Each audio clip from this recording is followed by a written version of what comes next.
Hi friends, please subscribe to Amravati Media and press the bell icon for more latest updates. Jagan అడ్డా పులివెందులలో చంద్రబాబుకు అగ్ని పరీక్ష. ఏపీలో కూటమి సర్కార్ అధికారంలోకి వచ్చి ఏడాది పూర్తయింది. అలాగే వైసీపీ ఎన్నికలలో ఓటమి పాలై కూడా ఏడాది అయింది.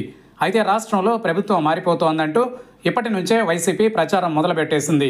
దమ్ముంటే ఇప్పటికిప్పుడు ఎన్నికలు నిర్వహించాలంటూ సవాళ్లు విసురుతోంది. ఇందుకోసం రాష్ట్ర వ్యాప్తంగా జగన్ పర్యటనలు కూడా చేసేస్తున్నారు.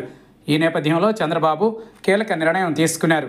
జగన్ అడ్డాగా భావించే పులివెందులలోనే వైసీపీతో అమీతుమీకి చంద్రబాబు సిద్ధమయ్యారు. ఈ మేరకు అక్కడ జరుగుతున్న జెడ్పీటీసీ ఉప ఎన్నికలో పోటీకి గ్రీన్ సిగ్నల్ ఇచ్చేశారు. గత ఎన్నికలలో జగన్పై పోటీ చేసి ఓడిపోయిన టీడీపీ ఎమ్మెల్సీ బీటెక్ రవి భార్య లతారెడ్డిని ఇక్కడ పోటీకి దించారు.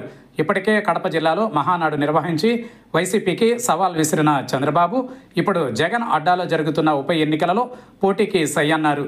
దీంతో ఈ ఉప ఎన్నిక రాష్ట్ర వ్యాప్తంగా ఆసక్తి రేపుతోంది. పులివెందుల జడ్పీటీసీగా ఉన్న తుమ్మల మహేశ్వర్ రెడ్డి ఆకస్మిక మరణంతో ఇక్కడ ఉప ఎన్నిక అనివార్యమైంది.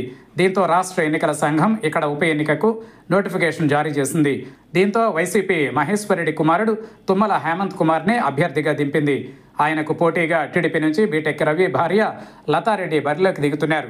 అయితే స్థానిక ఎన్నిక కావడంతో ఎవరికి వారు విజయ అవకాశాలపై ధీమాగా ఉన్నారు. జడ్పీటీసీ మహేశ్వర్ రెడ్డి మరణంతో జరుగుతున్న ఉప ఎన్నిక కావడంతో తమకే సానుభూతి ఉంటుందని వైసీపీ భావిస్తూ ఉండగా అధికారంలో ఉండడంతో ఎలాగైనా ఈ ఎన్నికలో గెలిచి సత్తా చాటుకోవాలని టీడీపీ లెక్కలు వేసుకుంటోంది. బీటెక్ రవి సతీమణి లతారెడ్డి తమ్ముడు జయభరత్ రెడ్డి నామినేషన్ వేశారు.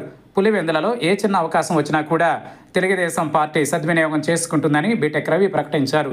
అయితే ఈ ఎన్నికలలో వైసీపీని ఓడిస్తే రాష్ట్రంలో వైసీపీ పరిస్థితిలో ఎలాంటి మార్పు లేదని టీడీపీ చెప్పుకునే అవకాశం ఉంటుంది. ఓడితే కూటమి ప్రభుత్వానికి కౌంట్ డౌన్ మొదలైనట్లేనని వైసీపీ చెప్పుకునే ఛాన్స్ దొరుకుతుంది.